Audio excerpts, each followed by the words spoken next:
Hi everyone, thank you so much for clicking onto the video. Today we're going to be learning about storage and fuel cells. So the first learning objective is to apply the principles of electric potentials to modern storage cells.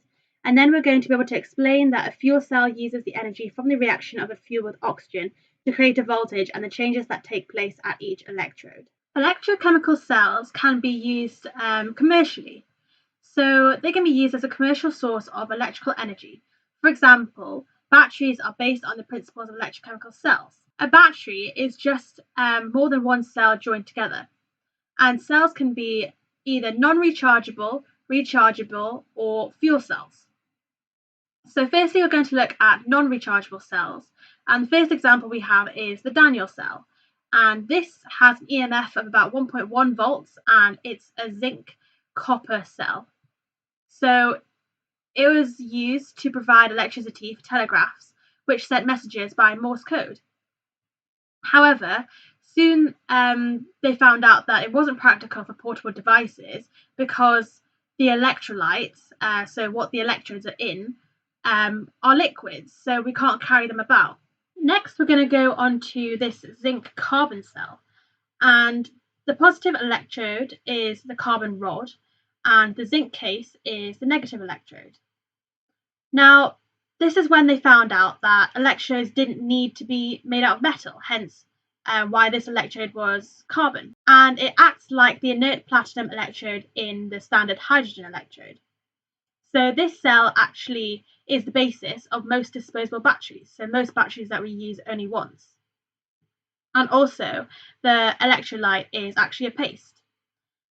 So this is the standard cheap non-rechargeable cell, and it has a fairly short lifespan, and it can't be recharged, so we have to dispose of it after a single use. So that's why they're very, very bad for the environment. So these are the two equations that we have set up in the cell. And we can see that the zinc is being oxidized and the ammonium ion is being reduced.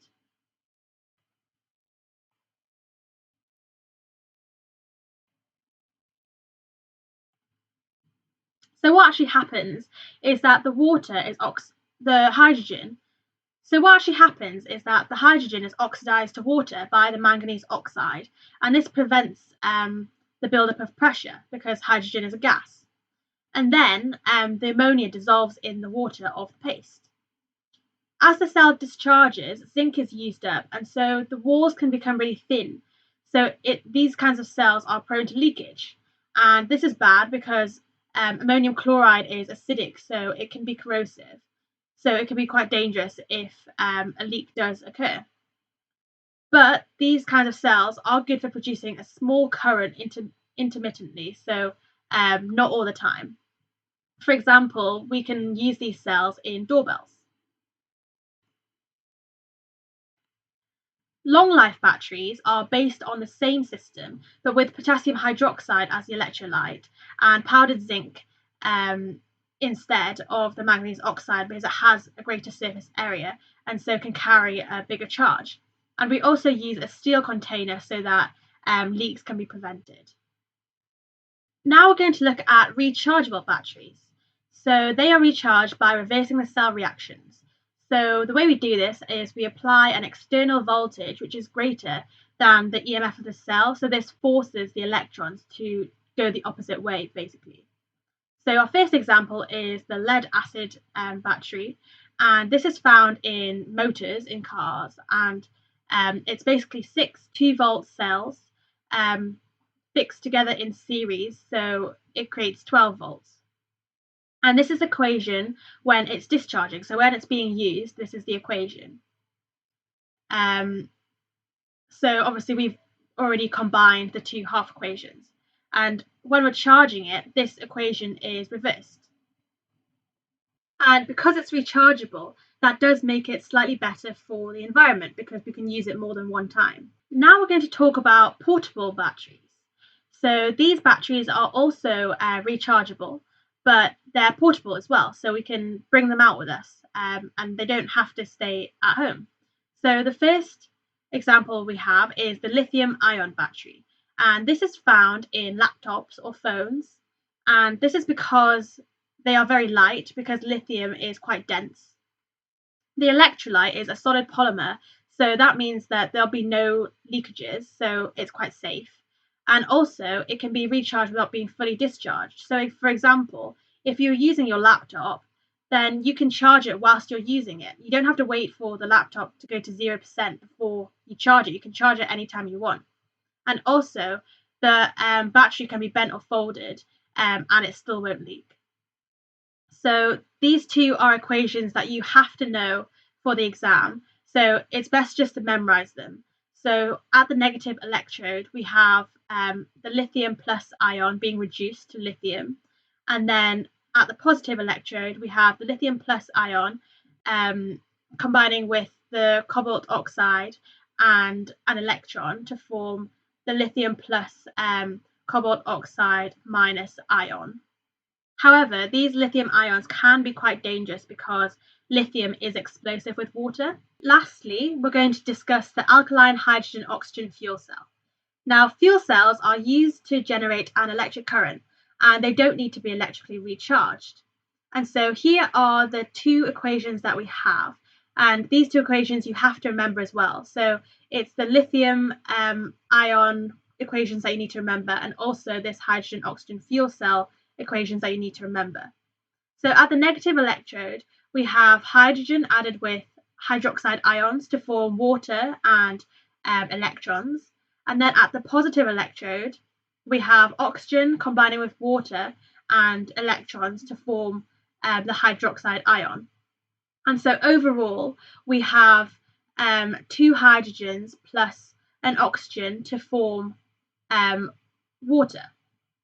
And the EMF of this fuel cell is plus 1.23 volts. They don't need to be electrically recharged because they have a continuous supply of the chemicals into the cell. So now we're going to look at some questions. So the first question asks us, the nickel metal hydride cell is a rechargeable cell. The half equations are shown below where M represents a metal. The actual electrode potential of the negative electrode and the overall EMF varies depending on the metal. For A, write an equation for the reaction taking place when the cell is being used. So when the cell is being used, the electrons are going from the negative electrode to the positive electrode. And so the only thing we need to do is combine these two half equations. But with the first equation, we need to reverse it because it's giving off the electrons, so the electrons travel to the positive. And so what we get is that first we check that the electrons are balanced already, and they are, so that's fine. We don't need to multiply by anything. So what we get is MH plus OH minus plus NiOOH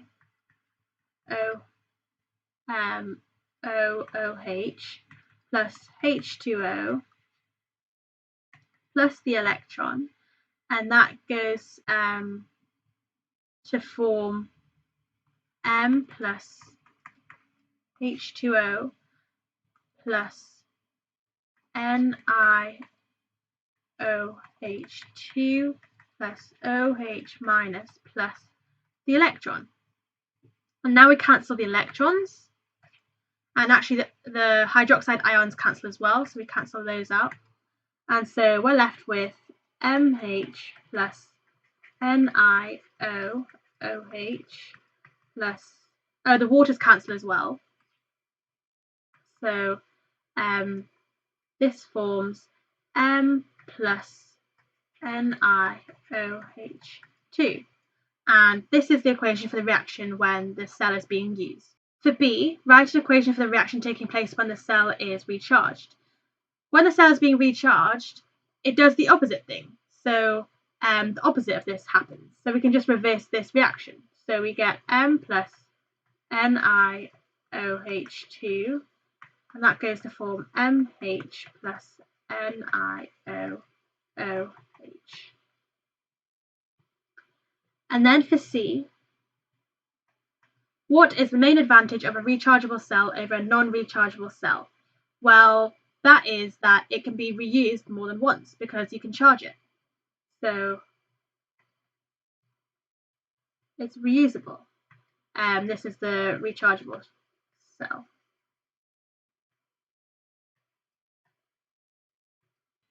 Before we move on to question 2, feel free to click off the video and try it for yourself first. So it asks us about methanol fuel cells, and for A, it says write an equation for the reaction taking place when the cell is used. So when the cell is being used, the electrons are going from the more negative electrode to the positive electrode. And so the negative electrode is the half cell with the more negative standard electrode potential. And so in this case, that's this one on the right. And so this is our negative electrode. So the electrons come from here. And that means that when we combine these two half equations, we need to reverse this one on the right because it's giving off electrons. So it's reducing, it's a reducing agent. So for A,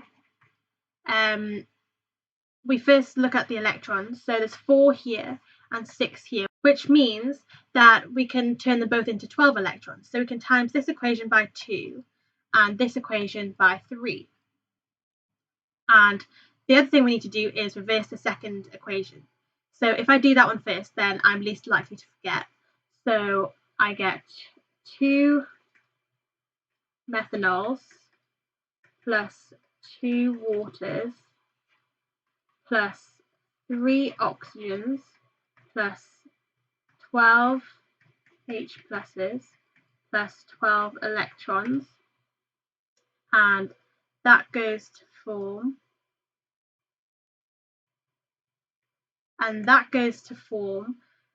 two carbon dioxides plus 12 H pluses plus 12 electrons, and then plus 6 waters. And now we can start to cancel stuff out. So we can cancel these H plus ions out, we can cancel the electrons out, and we can also cancel some of these waters. So you can cancel this, and this turns into a 4. And so now the overall equation is this. We have 2 methanols plus 3 oxygens, and that goes to form 2 carbon dioxides and 4 waters.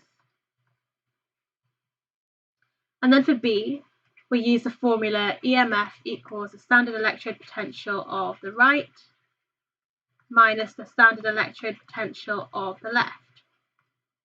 And so that will equal the 1.23, because the the half cell on the right will always be the more positive one. So 1.23 and minus 0.02, and that comes out to be 1.21 volts, and that's positive.